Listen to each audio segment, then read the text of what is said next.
Hi Gemini, welcome to your reading for the 19th of December. That'll take us up to the 25th. So if you are going to celebrate the holidays, hope you have a nice one. I've already done the cards. I've pulled the cards out and we'll just get straight to it because it just speeds it up a little bit. So energy across the bottom on the main cards is the Nine of Wands. This is just hang on in there. You're almost there. You know, I know what it's like this time of year. There's lots of stress, there's lots of things going on, there's lots of people to please, money's pouring through our fingers, you know, how many events we're going to go to, how popular you are and all this kind of stuff. So Gemini, I appreciate that there's a lot going on, but you just kind of got to get through it. You know, next week for me at work is going to be crazy busy, but it is what it is. You know, we'll just get through it and then we'll wonder what all the fuss was about. So first of all, we got the star card, hope, promise, dreams coming true, love to see that. This looks like a more of a love reading than a business reading, but take what resonates. So we'll just do the top cards first, then we'll clarify with the Golden Art Nouveau Tarot beneath it. So you got the lovers twice, but in the first row here, you got the present position and present expectation. So maybe you're expecting to meet someone, maybe you're expecting quite a loving time at the moment. If you're not in a relationship and you don't want to be in one, the Lovers card talks about yourself and your higher self. So sometimes it's just about, you know, self-love and looking after yourself and making sure at this time of year, you know, be a little bit selfish, because ultimately, you know, you can't pour from an empty cup. You need to be in a happy, loving, stable place yourself in order to do happy, loving, stable things. If you are in a relationship, it's obviously well placed and the expectation is high. The unexpected card here in the middle is the Nine of Swords, the Nightmare card. This is just get out of your own head. This is you thinking it's going to be terrible. Are you going to the in-laws? Are you going to your partner's family for Christmas? You've never been there before. You know, are you gluten intolerant? Are you vegan? Is it always going to, you know, it's like, oh, I'm going to go through all this again, have I? You know, and you worry about it so much. It's like making mountains out of molehills, but you don't need to. And in a more traditional Rider-Waite deck, there's a woman lying in or sat up in bed, sort of like she's had a nightmare, but the quilt has got every sign of the zodiac on it, and that's trying to remind you that everybody feels this way. So sometimes when you think, you know, the world is against you, contra mundum, you know, it's like, this is terrible, this is awful, this is, and you feel quite isolated.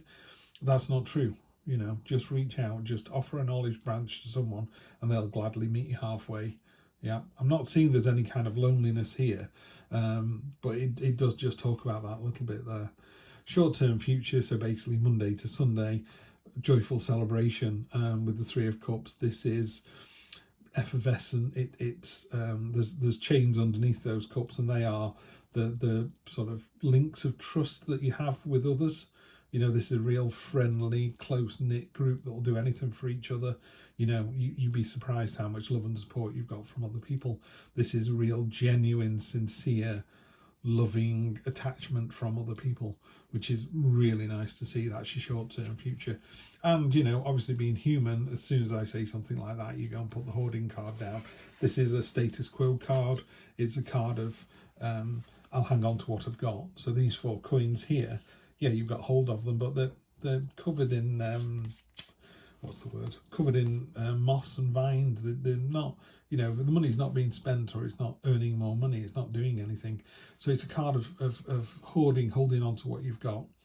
It's really nicely drawn in Heidi's Black Violet Tarot deck, where she's put someone who's kind of sat in a little ravine. And I think that really sums it up beautifully. The idea is you kind of sat in your own little cave, you know, going, my precious, but you're not doing anything, you're not moving forward. You know, universe wants you to get out and experience things and meet people and share your happiness and joy. And you do, you can see down here, that's what's going to happen. So Gemini, let's get on to, we're going to clarify these cards for you now. So some really nice stuff here. There's the present position and the present expectation is quite a childlike energy here, like a youthful exuberance in both of these cards, present position and present expectation. The universe, you know, in this card, I love these cards because they're so descriptive. You know, there's a little boy giving flowers, or the little girl's giving flowers to another. I'm not sure about gender, and the gender's unimportant, but one is giving flowers to another, and they're beautiful and they're well received, and that's like, thank you very much. And these, don't they look fabulous, you know? But they're in cups, they're not in the ground, so they're not going to grow, so they're going to look amazing for a week or two, and then that's it. But you're so close to what it is that you want. This is a card of looking into the past with rose-tinted spectacles. It's a bit sort of, oh, wasn't it great last year? Wasn't it great when my dad was here? Wasn't it great when this happened to this? And it was. I'm not saying that that's not true. That is absolutely true. But that's what happened then. It's not what's happening now. So, say, for example, a loved one's passed over, you know, passed on. You need to remember them and love them and talk about them happily, but don't sort of dwell and be sort of drawn into some kind of sadness of woe is me. You know, you want to kind of go, oh, that was lovely. You know, I got some lovely flowers. They lasted a week and then they died, and then we moved on to some others. Yeah. So it's, and the universe as well is kind of, when you're in this position, if you stay there too long, you'll feel the universe kind of just shoving you forward, going, okay, time to move on now. The same with this. This is the Page of Cups. It's quite juvenile, what's the word, juvenile emotional feelings, you know, so you can feel a bit giddy and you know, it's like being head over heels in love, or being really cross about something, and as you get older those things kind of mellow out a bit more. And it's on the Lovers card here as well, so I would be careful that you don't either jump in with both feet and go, oh, I've just met somebody and I'm going to marry them.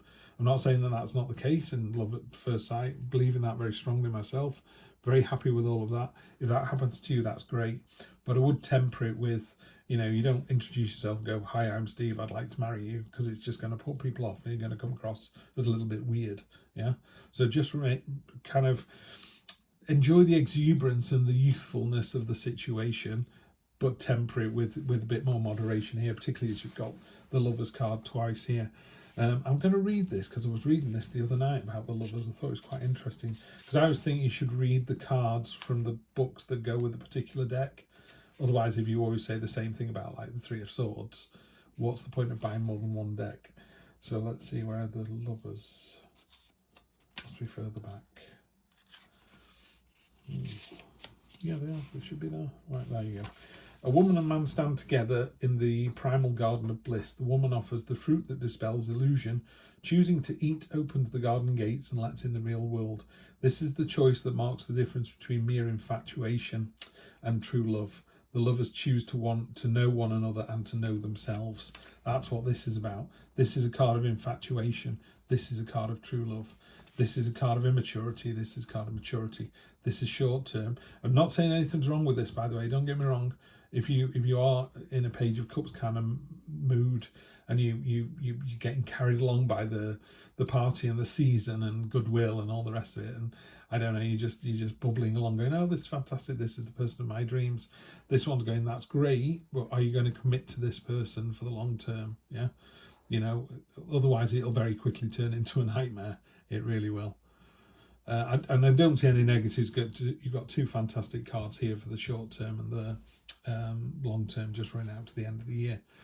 I'll talk a little bit as well about, we got the King of Swords there. So this is kind of informing the read. So we've had the Nine of Wands behind him, which is the, you know, just hang on in there, it's almost over.